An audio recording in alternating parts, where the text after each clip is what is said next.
prospecting package for Fayetteville, Arkansas. So we're going to focus mostly on metal detecting just because that's really what's available.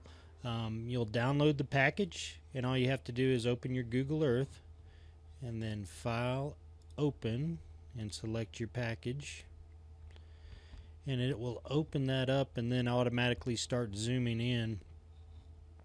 And what I did is I took the Arkansas overlay and in fact just added things to it. So in fact, if you click over here on the right hand or left hand side, you can see what's showing up. And right now I've got the silver and gold locations showing up, but if you wanted, you could turn on the geology and it'll show the geology there, and you can zoom into the Fayetteville area. You can see there's a few faults that run through your neighborhood, and it'll tell you what type of rocks and things. But wanted to focus on metal detecting, and one tool that I used for us was the historical topographic atlas. And what that showed were the ones that were in the neighborhood, and in fact I found a few more using a different resource, but these two, Winslow and Fayetteville, were available.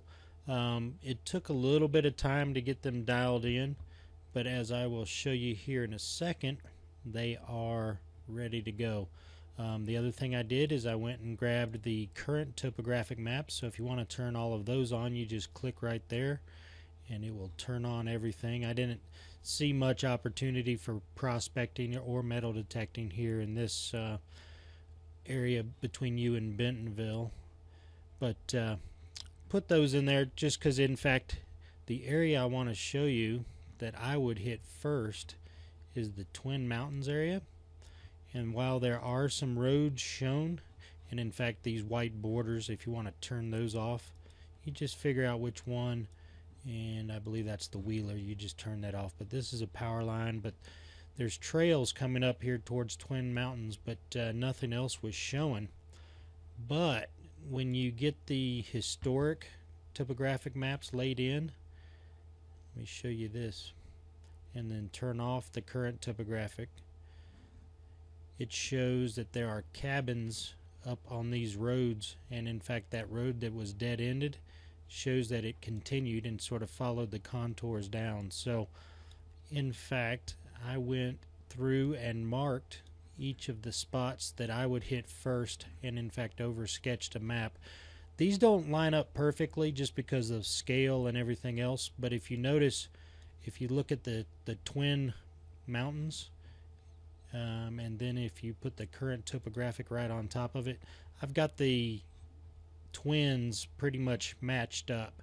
The scale on where the roads actually are, I mean, there was some discrepancies. This map is actually from 1899, I believe, and the Winslow map was 1898. Now I looked through all of them, or both of those, looking for similar areas, but I've marked those old buildings for you. So if you just turn that on, places to detect, there are some actually down on the Winslow map.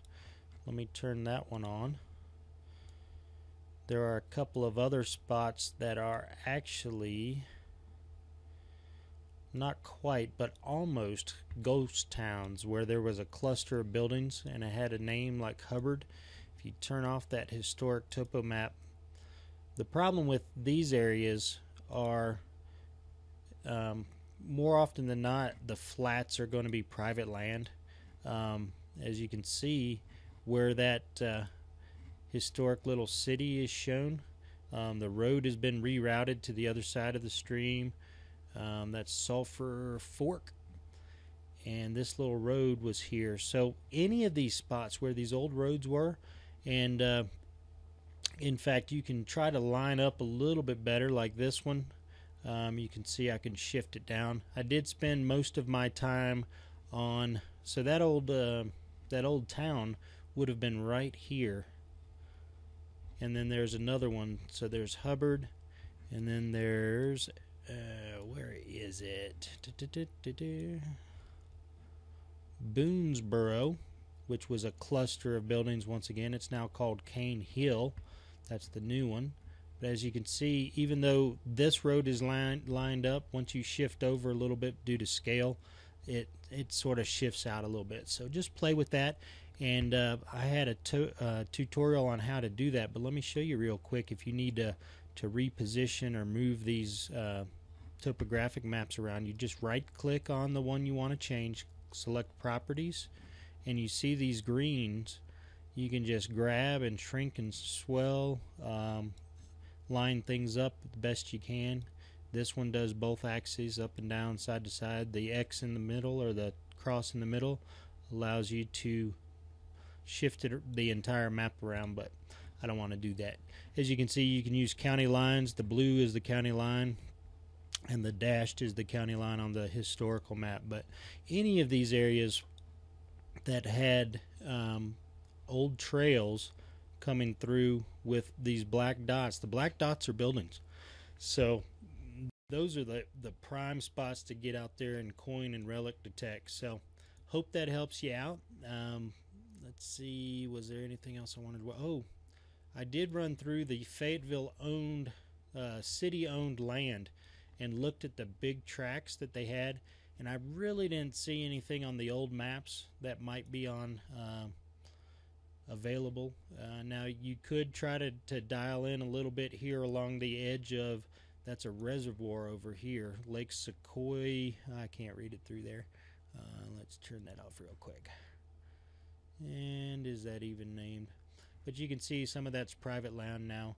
But that's what you have to do. You have to make sure that you can get permission from landowners. But that was one reason why I wanted to show you that Twin Mountains area. And in fact, let's see the route into there. And let's show that. It's only about 30 minutes from where you're at. But this is part of the National Forest, so that's why I would go there first. Essentially, this road in, and it looks like about a 2-track, but should be improved. You should be able to get up pretty far into here, and you're gonna have to do some looking, because as I said, the scale was a little bit off on where these buildings are. And what I did is I actually used the old topographic map with the details that were available. As you can see, this one's in a little cross section near the county line of where two streams come together. So right there at that confluence, and that's why I marked it right there, because you've got two streams coming together, and then there's your county line. So hope that helps you out, and take care, and let me know what you find. Let me know how this worked for you, and anything else I can help you with. Take care.